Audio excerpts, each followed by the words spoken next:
Kerala Latin Catholic അസോസിയേഷന്റെ നേതൃത്വത്തിൽ നിയമസഭാ മാർച്ച് നടക്കുകയാണ്. മുതലപ്പുഴയിൽ മത്സ്യത്തൊഴിലാളികളുടെ അപകടം തുടർക്കഥയാകുന്ന സാഹചര്യത്തിലാണിത്. ശവമഞ്ചം വഹിച്ചുകൊണ്ടുള്ള പ്രതിഷേധം ആണ് നടക്കുന്നത്. ഇന്ന് പുലർച്ചെയുണ്ടായ അപകടത്തിലും ഒരു മത്സ്യത്തൊഴിലാളി മരണപ്പെട്ടിരുന്നു. വാർത്തയുടെ വിശദാംശങ്ങളുമായി വി വിനോദാണ് ചേരുന്നത്. വിനോദ്, നേരത്തെ തന്നെ സൂചിപ്പിച്ചിരുന്നു ഇന്ന് പ്രതിഷേധത്തിനുള്ള സാധ്യതയുണ്ട് എന്ന്. എന്താണ് മറ്റു വിവരങ്ങൾ? അഭിലാഷ്, ഇപ്പോൾ കേരള ലാറ്റിൻ കാത്തലിക് അസോസിയേഷന്റെ നേതൃത്വത്തിലാണ് നിയമസഭയിലേക്ക് മാർച്ച്. മുതലപ്പുഴയിൽ തുടർച്ചയായി മത്സ്യത്തൊഴിലാളികൾക്ക് ജീവൻ നഷ്ടമാകുന്ന സാഹചര്യം. ഈ ഒരു സാഹചര്യത്തിൽ സർക്കാർ നേരത്തെ നൽകിയ 7 ഉറപ്പുകൾ അത് പാലിക്കപ്പെടുന്നില്ല എന്നത് ഉയർത്തിക്കാട്ടിയാണ് ഇപ്പോൾ ഈ മാർച്ച് സംഘടിപ്പിച്ചത്.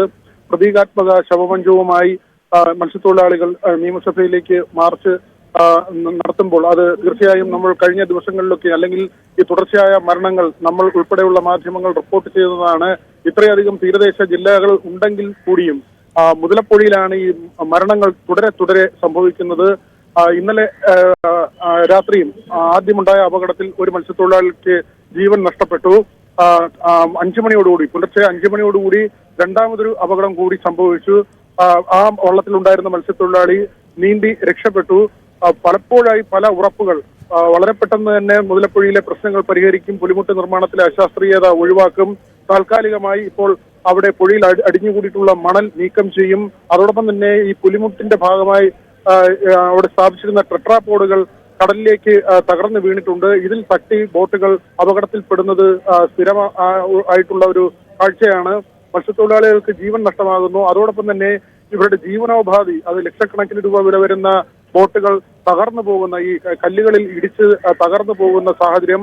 പുലിമുട്ടിന്റെ വീതി കുറവ് തന്നെയാണ്. അതായത് കുപ്പിക്കഴുത്ത് പോലെ ഏറ്റവും ഒടുവിൽ കടലിലേക്ക് ഇറങ്ങി നിൽക്കുന്ന ഭാഗം, അവിടേക്ക് തിരയടിച്ചു വരുമ്പോൾ ഈ വളരെ അടുത്തടുത്ത് പുലിമുട്ടുകൾ ഉള്ളതുകൊണ്ട് തന്നെ അവിടെ തിരയ്ക്ക് വലിയ ഉയരമുണ്ടാവുകയും അതിശക്തമായി അടിച്ചു കയറുകയും ചെയ്യും. ഈ സമയത്ത് ഇതുവഴി കടന്നു പോകുന്ന മത്സ്യബന്ധന യാനങ്ങളാണ് അപകടത്തിൽപ്പെടുന്നത്. 10 വർഷത്തിനിടെ 70 പേർക്കാണ് ജീവൻ നഷ്ടമായത്. ഏറ്റവും ഒടുവിലായി പൂനെയിലെ water and power research centre അവർ നടത്തിയ പഠനമുണ്ട്. അതായത് ഇതിന്റെ മുഖം ഇപ്പോൾ പടിഞ്ഞാറ് ഭാഗത്തേക്ക് തുറന്നിരിക്കുന്ന ആ കവാടം വടക്ക് വശത്തേക്ക് മാറ്റുക. അതായത് അല്പം കൂടി പുലിമുട്ട് നിർമ്മിച്ച് കടലിലേക്ക് നിർമ്മിച്ച് ഇടതുവശത്തെ പുലിമുട്ട് അത് വടക്ക് ഭാഗത്തേക്ക് വളച്ചു കൊണ്ടുപോവുക. അതായത് ഇപ്പോൾ പടിഞ്ഞാറ് ഭാഗത്തേക്കുള്ള കവാടം പിന്നീട് അത് വടക്ക് ഭാഗത്തേക്കാകും. അങ്ങനെയെങ്കിൽ ഈ തിരയടിയിൽ നിന്ന് ബോട്ടുകൾക്ക് രക്ഷപ്പെടാൻ കഴിയുന്ന ഒരു സാഹചര്യം ഉണ്ടാകും. ശക്തമായ തിരയിൽ നിന്ന് നേരിട്ട് തന്നെ ഈ തിരയടിയിൽ നിന്ന് ഒഴിവായി കടലിലേക്ക് പ്രവേശിക്കാൻ കഴിയുന്ന തരത്തിലുള്ള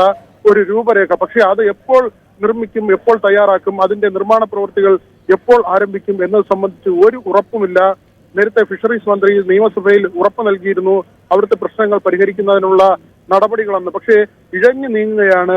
അത് 1-2 വർഷമല്ല, ഈ 10 വർഷത്തിനിടെ 70-ലധികം, ഇപ്പോൾ ഏതാണ്ട് 75 മരണങ്ങളാകുന്നു അവിടെ. ഈ ഇപ്പോൾ ഏറ്റവും ഒടുവിൽ ഉണ്ടായ മരണം കൂടി ചേർക്കുമ്പോൾ ഏതാണ്ട് 75-നടുത്ത് മരണങ്ങൾ സംഭവിക്കുമ്പോൾ ഒരു നടപടിയും കാര്യമായി ഉണ്ടാകുന്നില്ല. അവിടെ മത്സ്യത്തൊഴിലാളികൾ കുടുംബങ്ങൾ അനാഥമാകുന്ന ഒരു സാഹചര്യം. ഈ ഒരു സാഹചര്യത്തിൽ തന്നെയാണ് മത്സ്യത്തൊഴിലാളികൾ നിയമസഭയിലേക്ക് ഏറ്റവും ഒടുവിൽ അവരുടെ പ്രതിഷേധം രേഖപ്പെടുത്തിക്കൊണ്ടുള്ള മാർച്ച് സംഘടിപ്പിച്ചത്. അഭിലാഷ്, മുതലപ്പുഴയിൽ അപകടങ്ങൾ തുടർക്കഥയാകുന്ന പശ്ചാത്തലത്തിൽ ഇന്ന് പുലർച്ചെയുണ്ടായ അപകടത്തിൽ മത്സ്യത്തൊഴിലാളി മരണപ്പെട്ട സാഹചര്യത്തിൽ കൂടിയാണ് കേരള ലാറ്റിൻ കാത്തലിക് അസോസിയേഷന്റെ നേതൃത്വത്തിൽ മത്സ്യത്തൊഴിലാളികളുടെ പ്രതിഷേധം തുടരുന്നത്.